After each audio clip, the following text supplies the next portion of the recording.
एक बार फिर से आप सभी लोगों का स्वागत है पाइथन लर्निंग में। आज का जो हम लोगों का टॉपिक है वो टॉपिक है डाटाबेस।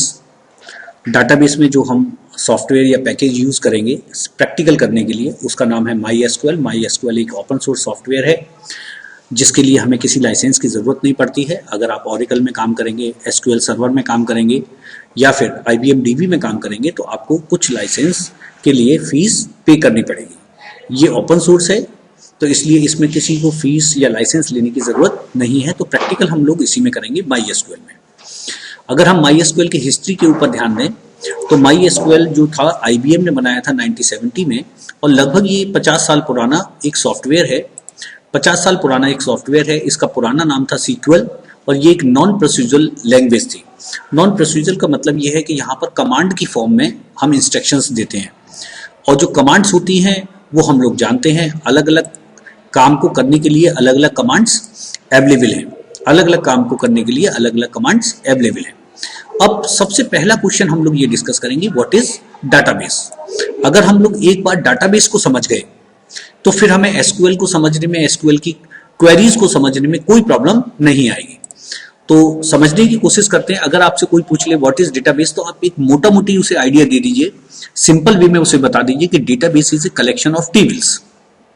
टेबल्स मतलब multiple tables are there, more than one tables are there in a single database. अब जो टेबल होती है ये हम बचपन से बनाते आ रहे हैं। टेबल में क्या होता है, एक स्ट्रक्चर होता है जिसमें हॉरिजॉन्टल जो लाइंस होती हैं वो रोज कहलाती हैं और जो वर्टिकल लाइंस होती हैं, वर्टिकल लाइंस जो होती हैं वो आपका कहलाती हैं कॉलम्स। तो टेबल एक ऐसा स्ट्रक्चर है जिसमें कॉलम्स भी होते हैं और रो भी होता है। और एक सिचुएशन ऐसी आती है जहां पर रो और कॉलम्स एक दूसरे को इंटरसेक्ट करते हैं तो एक बॉक्स डेवलप हो जाता है, रेक्टेंगल बॉक्स डेवलप हो जाता है। That box is called cell और इसके अंदर जो कुछ हम लिखेंगे वो कहलाएगा सेल वैल्यू। उसे हम सेल वैल्यू बोलते हैं। इसी को अगर दूसरे तरीके से देखें तो ऐसे देख सकते हैं कि ये जितने भी रेक्टेंगल्स डेवलप हो रहे हैं दीज आर कॉल्ड सेल और इसके अंदर अगर हम कुछ लिखेंगे तो वो सेल वैल्यू कहलाएगा, सेल वैल्यू कहलाएगा। अब यहां पर हम लोग देखें तो हमने क्या किया कि एक काम यहां पर हमने बढ़ा दिया है कि जो कॉलम्स हमने बनाए थे हर कॉलम की एक हेडिंग दे दी है। जैसे पहले कॉलम की हेडिंग दी है हमने रोल नंबर, दूसरे की हेडिंग दी है name, city, fees, examination fees. ये कॉलम हेडिंग हो गई, कॉलम हेडिंग हो गई, कॉलम का नाम दे दिया हमने। ठीक, तो ऐसा हम दे सकते हैं। इसे टेक्निकल भाषा में हम लोग फील्ड बोलते हैं। टेक्निकल भाषा में हम लोग इसे फील्ड बोलते हैं। कुछ टेक्निकल लैंग्वेज जो आपकी किताबों में लिखी हुई है वो इस तरीके से लिखी हुई है। जो टेबल है जिसे हम लेमन लैंग्वेज में टेबल बोलते हैं उसे टेक्निकल लैंग्वेज में रिलेशन बोलते हैं। इसीलिए RDBMS बोलते हैं, RDBMS। तो R का मतलब यहाँ पर रिलेशनल, रिलेशनल का मतलब table, DBMS database management system. जिस चीज को हम रो बोलते हैं, जो इस तरीके की लाइनें हैं, हॉरिजॉन्टल लाइंस हैं, दीज आर कॉल्ड रो। कुछ किताबों में टपल भी लिखा है और कहीं कहीं पर रिकॉर्ड्स भी लिखा है। तो अगर रिकॉर्ड्स की बात की जाए, टपल की बात की जाए तो हम समझ जाएंगे कि ये बात कर रहे हैं किसकी, रोज की। और when they are talking about fields और attribute, attribute is there in some books. Attributes की बात करें, फील्ड्स की बात करें तो हम समझ जाएंगे कि they are talking about columns like this vertical lines. अब इसमें देखते हैं हम, रोल नंबर लिया, नेम ये कॉलम हेडिंग है, फीस है, सिटी है, लाइब्रेरी फीस और stream, these are called fields. जो कॉलम की हेडिंग होती है उसको फील्ड बोला जाता है। और जो रो होती है, रो जो एक सर्किल मैंने बनाया है, ओवल शेप बनाया है, 12A 23 LQA KO 34 SC, these are called record. तो रो का मतलब होता है रिकॉर्ड और कॉलम का मतलब होता है फील्ड। कॉलम का मीन्स होता है यहां पर फील्ड। अब कोई डेफिनेशन के बारे में पूछ ले कि व्हाट इज डेटाबेस, तो डेटाबेस के बारे में सिंपल आप बता दीजिए उसे, database is a collection of tables. Database is record keeping system. अब हम जानते हैं टेबल्स के अंदर रिकॉर्ड इंसर्ट किए जाते हैं, इसलिए डेटाबेस जो होता है वो ब्रॉडली अगर हम लोग देखें तो रिकॉर्ड कीपिंग सिस्टम है। आर का मतलब मैंने आपको बता ही दिया, आर का मतलब है relational database management system. Example of database बहुत सारे हैं। MySQL हम लोग पढ़ेंगे इसलिए मैंने इसे मार्क किया हुआ है। बाकी ओरेकल भी होता है, एक्सेस भी होता है, SQL सर्वर भी है, IBM DB भी है, साइबेस भी है। तो बहुत सारी वर्ल्ड वाइड कंपनियां हैं जो अलग अलग डेटाबेस में अपनी जरूरत के हिसाब से काम करती हैं। अब यहाँ पर एक अगला क्वेश्चन आता है कि अगर हम डेटाबेस क्रिएट करें अगर हम डेटाबेस क्रिएट करें तो हमें क्या फायदा होगा, हम क्यों डेटाबेस बनाएं। तो डेटाबेस बनाने से ये 4 मेन फायदे आपको होंगे। कौन से फायदे होंगे? 4। Reduce data रिडुडेंसी। रिडुडेंसी का मतलब होता है रिपीटेशन। रिडुडेंसी का मीनिंग है रिपीटेशन। तो जब आप डेटाबेस बना लेते हैं, एक टेबल का स्ट्रक्चर बना लेते हैं, वहां पर फिक्स हो जाता है कि रोल नंबर इस कॉलम में आएगा, नेम इस कॉलम में आएगा, फीस इस कॉलम में आएगी और रेस्ट स्ट्रीम इस कॉलम में आएगी। तो वहां पर क्या होगा, रिपीटेशन आपका खत्म हो जाता है, रिड्यूस हो जाता है, मिनिमाइज हो जाता है रिपीटेशन। ये फायदा मिलता है हमें डेटाबेस या टेबल बनाने से। स्टैंडर्डाइजेशन बिल्कुल क्लियर है कि रोल नंबर वाले कॉलम में रोल नंबर आएगा, एज वाले में एज आएगा और फीस वाले में फीस आएगी। डेटा सिक्योरिटी बढ़ जाती है। बहुत सारी कमांड्स होती हैं, परमिशंस होती हैं, जैसे रोल बैक है, ग्रांट है, रिवोक है, इस टाइप की परमिशंस होती हैं जिससे आप डेटा को सिक्योर कर सकते हैं। डेटा शेयरिंग, सपोज एक बिग टेबल आपने बनाई हुई है, बड़ी टेबल बनाई हुई है और किसी दूसरे डिपार्टमेंट को उस टेबल का कोई छोटा सा पार्ट चाहिए, स्मॉल पार्ट उसे चाहिए अपने काम को करने के लिए, तो आप उस बड़ी टेबल में से छोटी टेबल क्रिएट करके आप उसे दे सकते हैं उसके काम को परफॉर्म करने के लिए। अब बात ये आती है कि डेटाबेस में स्टेप्स कैसे काम करते हैं, कैसे स्टेप्स काम करते हैं। तो बड़ा सिंपल सा तरीका है। देखिए, ये जो 1 2 3 4 5 6 7 स्टेप्स मैंने लिखे हैं, अगर आप इन स्टेप्स को परफॉर्म करेंगे तो आप डेटाबेस क्रिएट कर पाएंगे, आप टेबल क्रिएट कर पाएंगे और टेबल के अंदर इंसर्ट, मॉडिफाई, डिलीट भी कर पाएंगे। तो सबसे पहला स्टेप होगा क्रिएट टेबल करना। एक डेटाबेस बना लिया, उसके अंदर आप एंटर हो गए, एंटर होने के बाद क्रिएट टेबल किया। टेबल जब आपकी क्रिएट हो जाएगी, उसमें रो और कॉलम का डिसीजन हो जाएगा। कैसे होगा ये मैं प्रैक्टिकली आपको करके दिखाऊंगा अभी। अल्टर टेबल से आप क्या कर सकते हैं, अल्टर टेबल से उसके स्ट्रक्चर में, टेबल के स्ट्रक्चर में चेंजेस कर सकते हैं। नया कॉलम ऐड करना है, पुराने कॉलम का साइज घटाना बढ़ाना है, या पहले से कोई कॉलम टेबल में दिया हुआ है उसको आपको रिमूव करना है, तो आप कर सकते हैं अल्टर टेबल से। रिमूव टेबल, पूरी की पूरी टेबल को आप हटा सकते हैं। इंसर्ट डाटा इनटू टेबल, आप नया कोई स्टूडेंट आया आपके कॉलेज में, आपके स्कूल में, तो आप उसे उसके रिकॉर्ड को एंटर कर सकते हैं। मॉडिफाई का मतलब है किसी ने कहा कि सर मैंने अपनी स्ट्रीम चेंज कर ली है, साइंस से कॉमर्स में चला गया हूं मैं, तो हाँ, हम अपनी टेबल में भी उसकी स्ट्रीम को साइंस से कॉमर्स कर सकते हैं। डिलीट रिकॉर्ड, कोई बच्चा ट्रांसफर चला गया, किसी ने कॉलेज छोड़ दिया, स्कूल छोड़ दिया, तो हम उसके रिकॉर्ड को डिलीट कर सकते हैं। और इसमें सबसे बड़ा जो मेजर रूल है वो है step number 7, display show. Display या शो एक ही शब्द है। डाटा फ्रॉम टेबल, आपके पास मान लीजिए डाटा है 1000 स्टूडेंट का, 5000 स्टूडेंट का, 10,000 स्टूडेंट्स का, and you want to see data on the basis of condition. Condition क्या हो सकती है, I want to see the student record which have age greater than 20, जिनकी एज 20 से ज्यादा है उनका डाटा डिस्प्ले करो, या जिनकी स्ट्रीम बीएससी है उनका डिस्प्ले करो डाटा। तो किसी सेलेक्टेड कंडीशन के बेस पर आप डाटा को फिल्टर करना चाहते हैं तो आप कर सकते हैं, उसको क्वेरी बोलते हैं। यहां पर उस चीज को हम लोग क्या बोलते हैं, क्वेरी बोलते हैं। अब ये बात आती है, अब हम फिर से वहीं पर चलते हैं पुरानी जगह पर। तो देखिए, डेटाबेस का मतलब मैंने आपको बता दिया, मोटा मोटी डेटाबेस का मतलब होता है कलेक्शन ऑफ टेबल्स, एस लगा हुआ है, टेबल्स। अब टेबल्स है तो सबसे पहले आपको डेटाबेस क्रिएट करना होगा पहले नंबर पर, उसके बाद दूसरे नंबर पर आपको टेबल क्रिएट करनी होगी। अगर टेबल आपने क्रिएट कर दी और उसके बाद आपको ऐसा लगता है कि टेबल के स्ट्रक्चर में मुझे कुछ चेंज करने की जरूरत है, स्ट्रक्चर का मतलब है जैसे आपने 4 कॉलम लिए थे, एक नया कॉलम ऐड करना चाहते हैं, यस यू कैन। आप पहले से बने हुए कॉलम का साइज इंक्रीज डिक्रीज करना चाहते हैं, यस यू कैन। आप ये चाहते हैं कि मैंने 10 कॉलम्स बनाए थे, उसमें से ये 2 कॉलम्स अब मुझे नहीं चाहिए, I want to delete the column, तो यस यू कैन, आप कॉलम भी डिलीट कर सकते हैं। This is called alteration. Table में अल्टरेशन, जैसे जीन्स लेके आते हैं या कोई ड्रेस हम लोग लेके आते हैं तो उसमें टेलर के पास जाके थोड़ा बहुत अल्टरेशन कराते हैं, तो वो पॉसिबल है। सिक्योरिटी सेटिंग्स हम लोग चेंज कर सकते हैं, परमिशन दे सकते हैं, ग्रांट है, रिवोक है, इस टाइप की परमिशंस हैं। क्वेरी डेटाबेस का मतलब है कि उसमें डेटाबेस में रिकॉर्ड्स ऑलरेडी एंटर्ड हैं, रिकॉर्ड इज ऑलरेडी एंटर्ड। अब हमें उन रिकॉर्ड्स को केवल क्या करना है, अपने हिसाब से शो करना है। सारे रिकॉर्ड एक साथ नहीं देखने हैं, कंडीशन के बेस पर हमें फिल्टरेशन करना है। अगर हम इंसर्ट करना चाहें, मॉडिफाई करना चाहें, डिलीट करना चाहें, तो ये सारे काम हम उसमें कर सकते हैं। तो बेसिकली यही सारे काम डेटाबेस के अंदर किए जाते हैं।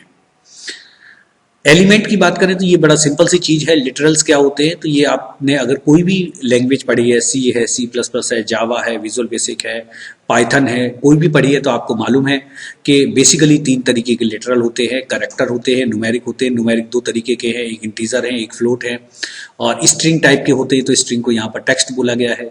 आगे भी इन्होंने एक्सप्लेन किया है, डेटा टाइप न्यूमेरिक हो सकता है, तो न्यूमेरिक के ये बहुत सारे इन्होंने तरीके दिए। इंट का मतलब है 2 बाइट 4 बाइट हो सकता है, tiny int 2 byte, small int 2 byte. एक फ्लोट और डबल। फ्लोट क्या होगा, डेसिमल पॉइंट जहां आएगा वहां फ्लोट होगा, और अगर बहुत डेसिमल प्लेसेस तक आपको वैल्यू लेनी है, बड़ी संख्या है, तो आप डबल का यूज कर सकते हैं। यहाँ पर एक डेट और टाइम नया इंट्रोड्यूस हुआ है। डेट एंड टाइम ना मान के इसे आप डेट मानिए, डेटा टाइप डेट होता है, तो ये डेट के ऊपर काम करता है और टाइम के ऊपर काम करता है। डेट और टाइम का मतलब क्या है, जैसे हम लेना चाहते हैं अपनी टेबल के अंदर date of birth, date of joining, date of manufacturing, date of expiry आप ले सकते हैं। टाइम को कैसे लेते हैं, जैसे होटल्स वगैरह में हम लोग जाते हैं तो हम करते हैं चेक इन चेक आउट। तो चेक इन का मतलब किस समय पर आप आए, चेक आउट का मतलब है किस समय पर आप गए।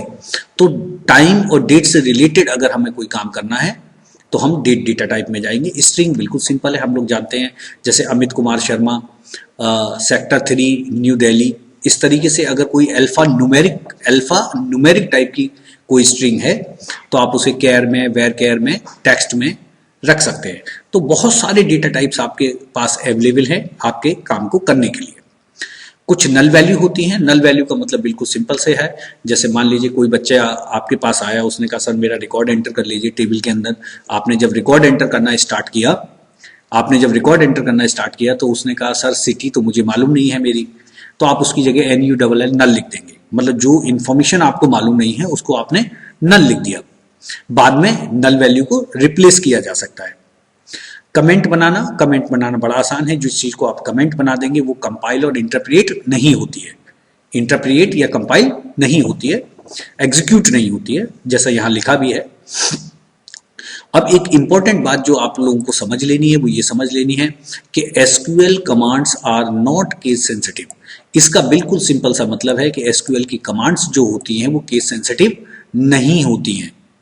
आप स्मॉल लेटर में लिखेंगे तब भी काम करेंगी, आप कैपिटल लेटर में लिखेंगे उन कमांड्स को तब भी काम लगेंगी। मैंने अपने पूरे एक्सप्लेनेशन में यहाँ पर स्मॉल लेटर का यूज किया है, कहीं पर कैपिटल लेटर का यूज किया है, जिससे आपको ये पता लगे कि स्मॉल में लिखने से भी राइट आंसर है और कैपिटल में लिखने से भी राइट आंसर है।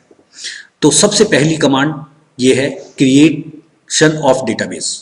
तो बिल्कुल सिंपल सी कमांड है, सिंपल कमांड है, बिल्कुल कॉम्प्लिकेटेड कमांड नहीं है।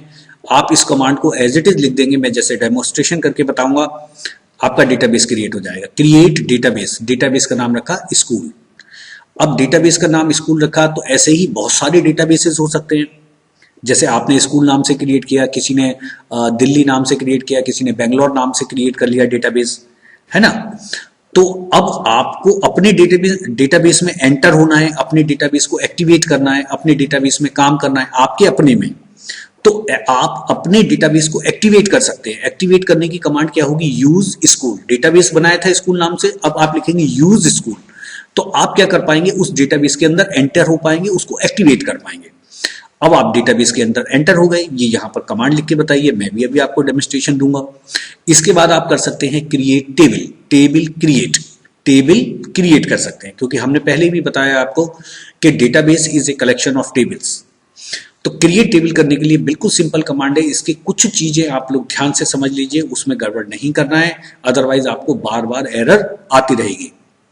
क्रिएट टेबल और फिर आप इसका टेबल का नाम दे दीजिए, कोई भी जो आपके मन आता है उस नाम से आप टेबल दे दीजिए। स्टूडेंट है, एम्प्लॉय है, बुक्स है, आप नाम दे दीजिए। इसके बाद ब्रैकेट लगा दीजिए।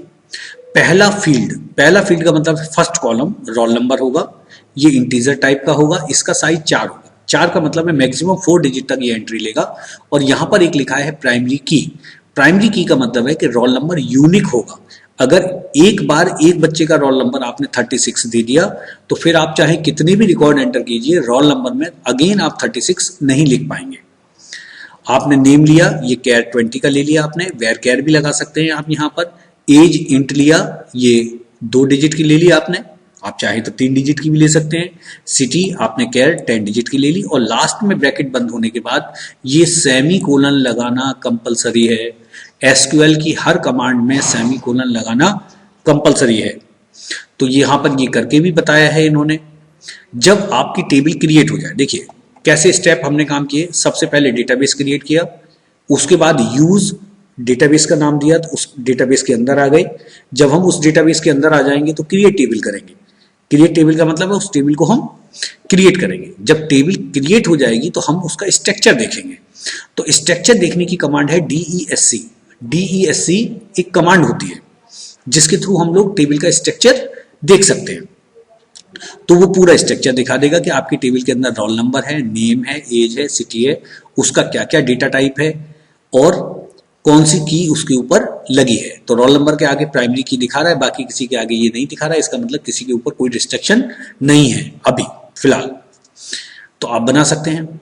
अब यहां पर बात आई कि हमने टेबल बना ली, अब हम उसके स्ट्रक्चर में मॉडिफिकेशन कैसे करें। तो इसके लिए अल्टर कमांड होती है, और अल्टर कमांड के 3 फ्लेवर आते हैं। अल्टर कमांड के 3 फ्लेवर आते हैं। अल्टर के साथ ऐड काम करता है, अल्टर के साथ मॉडिफाई काम करता है, अल्टर के साथ ड्रॉप काम करता है। इसीलिए मैं कह रहा हूं अल्टर टेबल तब काम करेगी जब टेबल पहले से बनी हुई हो और आप उसमें कुछ मॉडिफिकेशन करना चाहते हो। अल्टर टेबल स्टूडेंट ऐड, आप लिखेंगे ऐड। ऐड का मतलब आप नया कॉलम ऐड करना चाहते हैं जो पहले से टेबल के अंदर नहीं था। ऐड क्लास इंट 2 दे दिया। Alter table student modify, modify का मतलब है कि आपके पास टेबल में पहले से ये कॉलम है लेकिन उसके साइज को इंक्रीज या डिक्रीज करना चाहते हैं, तो आप ये दे सकते हैं modify. Alter table student drop, drop का मतलब है कि जो पहले से कॉलम है सिटी नाम का उसे आप हटाना चाहते हैं, रिमूव करना चाहते हैं। तो आप जब इन कमांड्स को चलाएंगे तो आपके स्ट्रक्चर में ये कुछ फंडामेंटल चेंजेस दिखेंगे। और अगेन अगर आपको चेक करना है, आपको ये देखना है कि अल्टर टेबल कमांड ने काम किया या नहीं किया, तो दोबारा से आप इस कमांड को लिखिए DESC स्टूडेंट। तो जो अल्टर टेबल कमांड ने काम किया है वो आपको दिख जाएगा। अब यहां पर ये कहते हैं ड्रॉपिंग ए टेबल। ड्रॉपिंग ए टेबल, ड्रॉपिंग ए टेबल का मतलब है कि आप टेबल को विद स्ट्रक्चर ही खत्म करना चाहते हैं, डिलीट करना चाहते हैं, रिमूव करना चाहते हैं कंप्लीटली, एंटायरली, वो आपके सिस्टम से हट जाएगी। तो उसके लिए है drop table student. Drop table student से आपकी टेबल बिल्कुल कंप्लीटली, एंटायरली आपके सिस्टम से हट जाएगी। टेबल हटा सकते हैं। ये डेटा इंटीग्रिटी कंस्ट्रेंट है, इनको डिस्कस करने से पहले मैं आपको थोड़ा सा प्रैक्टिकल दिखाता हूं। इसका प्रैक्टिकल कैसे है, आप सबसे पहले अपने कंप्यूटर पर MySQL इंस्टॉल कर लीजिए। MySQL का कोई भी वर्जन ले सकते हैं, MySQL 5.5 है, MySQL 6 है, कोई भी एक वर्जन ले लीजिए सिंपल सा समझने के लिए। वो पासवर्ड पूछेगा, मेरे कंप्यूटर में कोई पासवर्ड नहीं है तो मैं एंटर कर दूंगा। अब मैं आपको दिखाता हूं एक कमांड जिसमें मैं लिखूंगा शो डाटा बेसिस। तो शो डाटा बेसिस एस लगा हुआ है इसमें, तो वो मेरे कंप्यूटर में जितने भी डाटाबेसेस बने हुए हैं वो दिखा देगा। KV2 चकेरी के नाम से है, KV2 कानपुर के नाम से है, ये इसने दिखा दिया। अब मुझे किसी एक डेटाबेस के अंदर एंटर होना है तो मैं लिखूंगा यूज KV2 कानपुर, मान लीजिए मैंने ये लिख दिया। अब यहां पर मैसेज आएगा डेटाबेस चेंज। डेटाबेस चेंज का मतलब है कि अब मैं अपने KV2 कानपुर डेटाबेस के अंदर एंटर कर दिया, एक्टिवेट कर लिया मैंने उसे। अब मैं यहां पर लिखूंगा शो टेबल्स। देखिए एस लगाना जरूरी है, शो टेबल्स कमांड है यहां पर। इसके अंदर 2 टेबल बनी हुई हैं, एक बनी है बुक और दूसरी बनी है स्टूडेंट। अब मान लीजिए मुझे स्टूडेंट टेबल का स्ट्रक्चर देखना है कि उसके फील्ड नेम क्या है, उसके डेटा टाइप्स क्या है, उसमें क्या कंस्टेंट लगे हुए हैं। तो मैं लिखूंगा DESC स्टूडेंट, DESC स्टूडेंट। तो ये मुझे उस टेबल का डिस्क्रिप्शन दे देगा। अब डिस्क्रिप्शन कैसे देगा, रोल नंबर है, इंटीजर में है, 4 साइज है इसका, नल वैल्यू इसके अंदर नहीं ले सकते, इसका मतलब इसकी एंट्री करना कंपलसरी है। इसके ऊपर प्राइमरी की लगा हुआ है। प्राइमरी की लगने का मतलब है कि इसकी वैल्यू डुप्लीकेट भी नहीं हो सकती। नेम है वेयर केयर में, फीस है इंटीजर में, लाइब्रेरी फीस है, मोबाइल है और सिटी है, ये सारे फील्ड्स इसके अंदर है। तो डिस्क्रिप्शन से हम टेबल का स्ट्रक्चर देख पाते हैं। अब अगर स्ट्रक्चर में कोई चेंज करना है, स्ट्रक्चर में कोई चीज चेंज करनी है तो कमांड होगी ALTER alter table STUDENT student, आपको नया कॉलम ऐड करना है तो आप ऐड कर सकते हैं। और नए कॉलम का नाम मान लीजिए फादर नेम लिया आपने, और ये वेयर केयर, और मान लीजिए 23 आपने इसका साइज दे दिया, एंटर कर दीजिए। ठीक, क्वेरी ओके आ गया। क्वेरी ओके आने का मतलब है कि ये क्वेरी में कोई गलती नहीं है, सिंटैक्स इसका ठीक है। अब आप देखना चाहते हैं कि फादर नेम नया कॉलम ऐड हुआ या नहीं हुआ, तो आप इसे DESC STUDENT स्टूडेंट करके चेक कर सकते हैं। तो देखिए लास्ट में ये फादर नेम ऐड हो गया, ये लास्ट में फादर नेम ऐड हो गया। तो अल्टर टेबल कमांड हमारी यहाँ पर काम करती है, बिल्कुल सिंपल है। अब हम देखते हैं कि स्टूडेंट टेबल में क्या कोई रिकॉर्ड अवेलेबल है या केवल स्ट्रक्चर ही बना है, इसका रिकॉर्ड डाले हैं हमने। तो हम देखेंगे सेलेक्ट एस्ट्रिक फ्रॉम स्टूडेंट, तो ये क्या तो इसके अंदर तो रिकॉर्ड भी अवेलेबल हैं, काफी सारे रिकॉर्ड, 5-6 रिकॉर्ड हमने एंटर किए हुए हैं। तो इसी चीज को हम लोग आगे भी डिस्कस करेंगे इस प्रैक्टिकल को। तो ड्रॉप टेबल का मतलब आप लोग समझ ही गए थे कि आप टेबल को हमेशा के लिए खत्म कर सकते हैं। अब बात आती है डेटा इंटीग्रिटी कंस्ट्रेंट। कुछ कंस्ट्रेंट होते हैं, कंस्ट्रेंट का मतलब होता है कंडीशन, रिस्ट्रिक्शन, कंडीशन या रिस्ट्रिक्शन भी आप इसे बोल सकते हैं। तो कंस्ट्रेंट होते हैं, तो कंस्ट्रेंट वही इन्होंने भी बोला, एक कंडीशन, एक तरीके की कंडीशंस होती हैं ये, अप्लाइड ऑन वन और मोर कॉलम। ठीक है, ये क्या करते हैं, इनसे हमें फायदा क्या होता है, मेंटेन इंटीग्रिटी। अगर कोई पूछ ले कि भाई कंस्ट्रेंट लगाने से क्या फायदा है, जैसे प्राइमरी की कंस्ट्रेंट है, डिफॉल्ट है, चेक है, फॉरेन की है, बहुत सारे कंस्ट्रेंट होते हैं, 5-6 तरीके के कंस्ट्रेंट होते हैं यहाँ पर। तो फायदा क्या है, मेंटेन इंटीग्रिटी। इंटीग्रिटी का मतलब है जब आप डेटा एंटर करेंगे तो गलत डेटा एंटर उसमें नहीं कर पाएंगे, मतलब गलती से भी गलत डेटा एंटर उसके अंदर आप नहीं कर पाएंगे।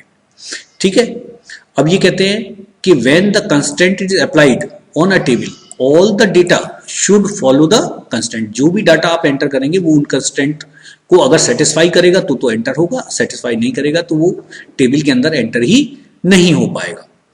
अब इंटीग्रिटी कंस्ट्रेंट कौन से होते हैं, ये स्लाइड में दिए हुए हैं। कौन कौन से हैं, यूनिक, जैसा इसका नाम इंडिकेट करता है, आपने किसी जैसे रोल नंबर है आपने यूनिक बना दिया। ठीक है, तो उसके अंदर अगर आपने किसी बच्चे का रोल नंबर 36 दिया तो अगेन फिर 36 किसी दूसरे बच्चे को आप अलॉट नहीं कर पाएंगे। प्राइमरी की कंस्ट्रेंट है, ये भी एक तरीके का यूनिक की तरह काम करता है। अब यहाँ पर क्वेश्चन, फंडामेंटल क्वेश्चन ये आता है कि यूनिक भी यूनिकनेस लाता है, प्राइमरी की भी यूनिकनेस लाता है, तो दोनों में अंतर क्या है।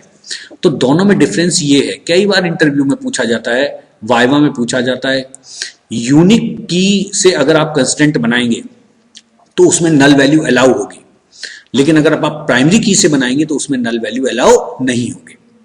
डिफॉल्ट कंस्ट्रेंट का मतलब यह है कि आप एक वैल्यू दे देंगे, जैसे आपने कहा सिटी इक्वल्स टू दिल्ली, तो जब आप किसी बच्चे की सिटी एंटर करेंगे तो जो आपने एंटर किया है नैनीताल, बेंगलोर, तो वो कंप्यूटर एक्सेप्ट कर लेगा, SQL एक्सेप्ट कर लेगा।